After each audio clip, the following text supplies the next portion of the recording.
It's been like, no, I'm no kidding, since I was 12. Well, no, for reals. Steve Keenan picked me up from the airport when I was 14, so. Enough to like raise a kid and then to where she's old enough to where I could call the cops on her and arrest her. I grew up in San Clemente and then moved here when I was 20.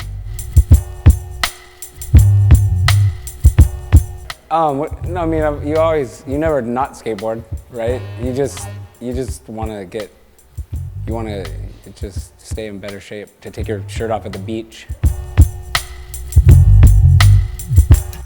Oh, Jack Kerouac, only because I just found some photos of Jack Kerouac at where I live at my house from the 60s, and so I've been just on a Jack Kerouac kick.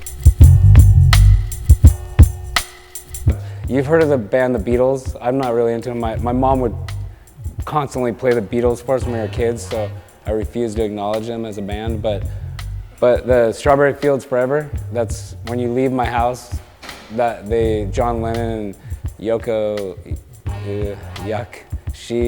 him and her piped weed and pumped and at my fireplace, and there's pictures of them nude at the fireplace, and it's gross. And so every time I make a fire, I'm just like, ugh. So me and Cranny, yeah, we're working on this thing, Humansies. It's fascination with human behavior, with skateboarders in it and stuff, and it's like we've been working on it for probably a year almost, but it should be done in 3 months. That's actually gonna be kind of entertaining.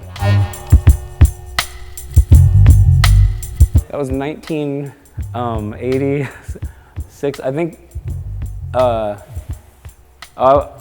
was Sacramento contest. Me and Neil Blinder drove out there in my truck.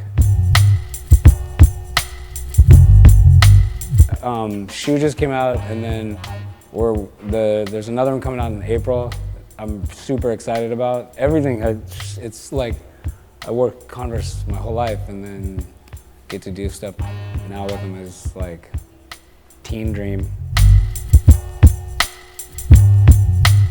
When I bought a record player off Neil Blinder when I was 14 or 15, and I was so stoked because I got a check from, I think it was Santa Cruz, and I was 15. I do. Yeah, my dad pushed me down a hill, Red Hill in Tustin. I was on my brother's J. Adams, and I still have the board. And he's all, go zigzag, and I was like 7, and I'm like, okay.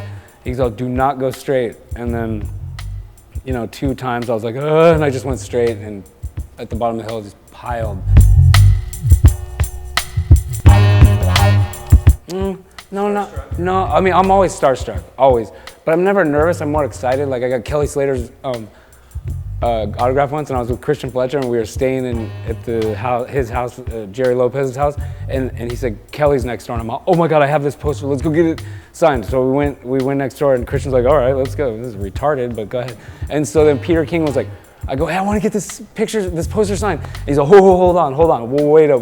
Kelly, will you sign this poster for this guy? And I was like, come on, please. And he signed it, and then I was stoked, and so I've always been starstruck, but never nervous. Just common courtesy, consideration, and common sense, and follow your heart and passion. And if you're not doing it without passion, why even bother? So it's just that whole thing. It's like a sausage fest. Partially retarded. But is that gay? Is that okay? You're probably only gonna get like 15 seconds max out of this interview because it's just all garbage. Like, I've held plenty of placentas in my time. It's like the most comfortable world in the world. And I was like, there's no fucking way I have Asperger's. But we could reshoot this if you want. Basically, my first and oldest sponsor, I guess I've been with NHS since 2000. Started out on flow like most people, and then worked my way up through